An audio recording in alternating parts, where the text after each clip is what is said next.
स्नेहदा स्पन्दन स्नेहदा स्पन्दन।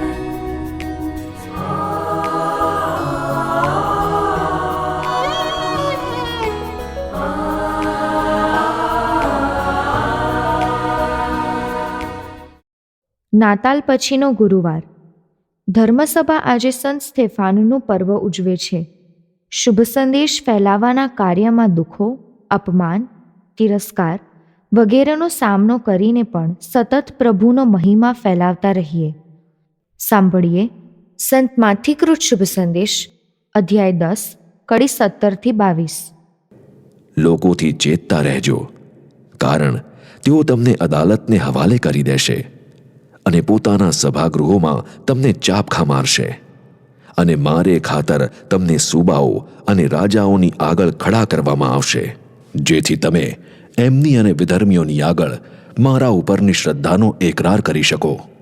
પણ તમને ગિરફ્તાર કરે ત્યારે તમારે કેમ બોલવું અને શું બોલવું એની ચિંતા કરશો નહીં, કારણ શું બોલવું તે તમને એ ઘડીએ સુઝાડવામાં આવશે. તે વખતે બોલનારા તમે નહીં હો, પણ તમારા પરમપિતાનો આત્મા તમારી મારફતે બોલતો હશે. ભાઈ ભાઈને અને પિતા સંતાનને મૃત્યુદંડ માટે સોંપી દેશે. સંતાનો માતા પિતાની સામે થશે અને તેમને મૃત્યુદંડ દેવરાવશે.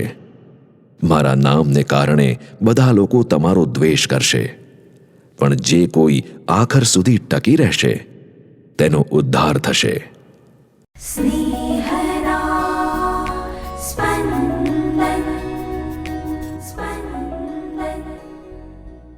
આજના શુભ સંદેશમાં પ્રભુ ઈસુ એમના શિષ્યોને જે પ્રકારની ચેતવણી આપે છે એવું જ બન્યું હતું. ધર્મસભાના પ્રારંભમાં શિષ્યો અને અન્ય લોકોએ ઈસુનું નામ ધારણ કરવા બદલ કેવા આકરા દુઃખ અને યાતનાઓ વેઠી હતી એ ધર્મસભાના ઇતિહાસના પાને અંકિત કરેલી છે. આવી ભારે સતામણી વચ્ચે પણ આ શ્રદ્ધાળુઓ ટકી શક્યા હતા, ફક્ત ઈસુના વચનો પરના એમના વિશ્વાસને લીધે. આજે પણ આપણો સંન્યસ્ત વર્ગ વિવિધ પ્રકારની સતામણી, કાયદાકીય અન્યાય, વિરોધ અને જીવના જોખમ સામે લડતા લડતા પણ શુભ સંદેશના પ્રચાર અને પ્રસારનું કામ આગળ ધપાવે છે. ઈસુપંથીનું જીવન એટલે સ્વાર્થહીન પ્રેમ અને કરુણા વરસાવતું સેવામય જીવન.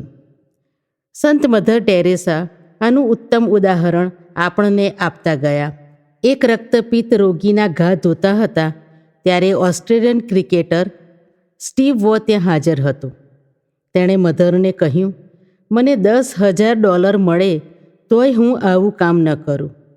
મધર તરત જ બોલ્યા કે હું પણ ના કરું. આ કામ હું મારા પ્રભુ ઈસુ માટે કરું છું. ઈસુની એ જ ઈચ્છા અને સૂચના હતી કે તેમના અનુયાયીઓના જીવન થકી જ લોકો એ જાણી શકે કે તેઓ ઈસુના શિષ્યો છે. આના સમર્થનમાં સંત સ્તેફાનનું જીવન આપણા સૌ માટે એક ઉત્તમ આદર્શ બની રહે છે, જે એ બાબતની પ્રતીતિ કરાવે છે કે ઈસુનો માર્ગ એટલે દુઃખ અને યાતનામાંથી મુક્તિનો માર્ગ નથી, પણ એ માર્ગે ચાલતા ચાલતા આપણા દુઃખ અને યાતના થકી આપણા જીવનને એક અર્થ મળે એવું જીવન, જેના બદલા રૂપે ઈશ્વરના રાજ્યમાં શાશ્વત સુખ મળે. સ્તેફાને ઈસુનો પ્રેમ, કરુણા અને ક્ષમાનો સંદેશ એટલો તો આત્મસાત કર્યો હતો કે મૃત્યુ વેળાએ એમને મારી નાખનારા માટે ઈશ્વરને પ્રાર્થના કરે છે કે પ્રભુ, આ પાપ એમને માથે ચડાવશો નહીં. આજના જમાનામાં પણ ઈસુના નામ ખાતર શહીદી ભોગવી લેનારા અને તેમનો પરિવાર તેમના હત્યારાઓ માટે માફીની ભાવનાથી જ વર્તે છે, જેમાં છેલ્લું નામ ઉમેરાયું છે સિસ્ટર રાની મારિયાનું, જેમના પરિવારજનોએ તેમના હત્યારાને માફી આપી દઈને ઈસુના નામનો મહિમા વધાર્યો છે. ઈસુના અનુયાયીઓ માટે આ બધી કસોટીઓ અને સતામણી વચ્ચે તાકી રહેવા માટે મોટી બાંહેધરી એ છે કે ઈસુ હંમેશા તેમને પડખે જ રહેશે.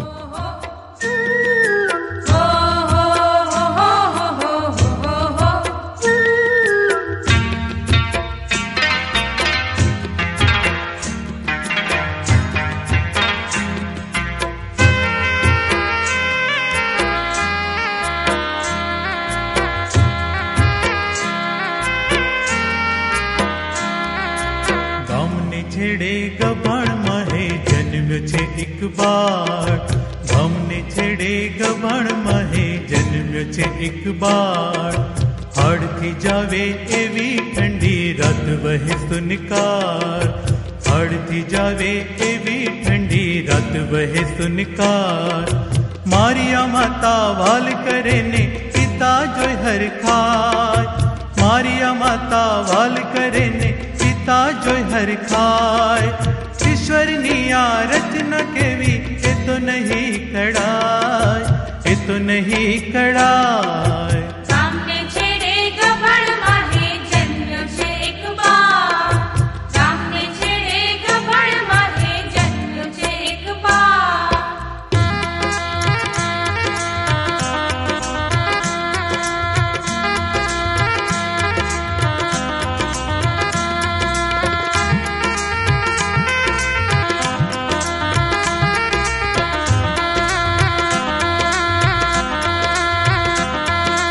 ઈશ્વર પુત્ર હોઈ શકે શું આવી ગંદી ગબાણે?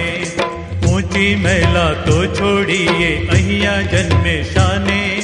ધન દોલતની રેલમ છેલે કેમ જન્મ ના લીધો?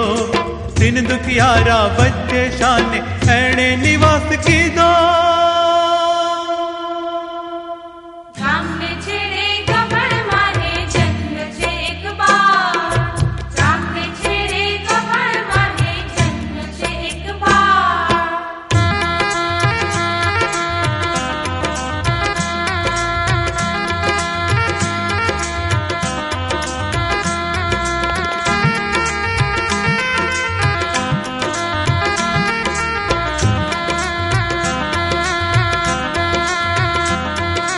ધનવાનોને ધન મળ્યું ને રાજાઓને સત્તા, બળિયાઓને બળ મળ્યું પણ ગરીબ ખાય ખત્તા.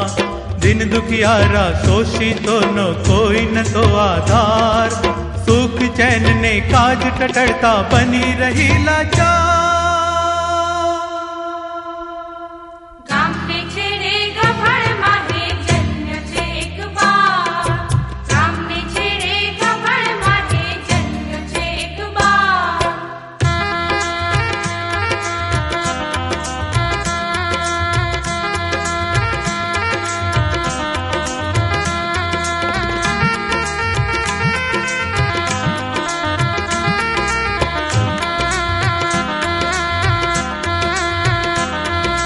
લોકોના વ્યવહારો કરતા ઈશ્વરના પથ ન્યારા, સુખી જનોને અંતરિયે ના હોય પ્રભુના દખારા.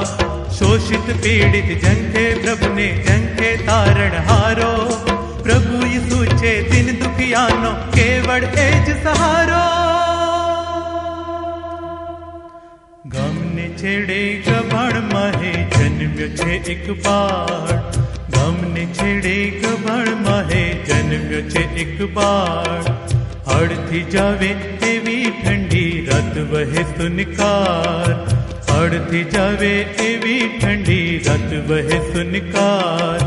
મારિયા માતા વાલ કરે ને પિતા જોઈ હરખાય, મારિયા માતા વાલ કરે ને પિતા જોઈ હરખાય. ઈશ્વરની આ રચના કેવી એ તો નહીં કળાય, એ તો નહીં કળાય.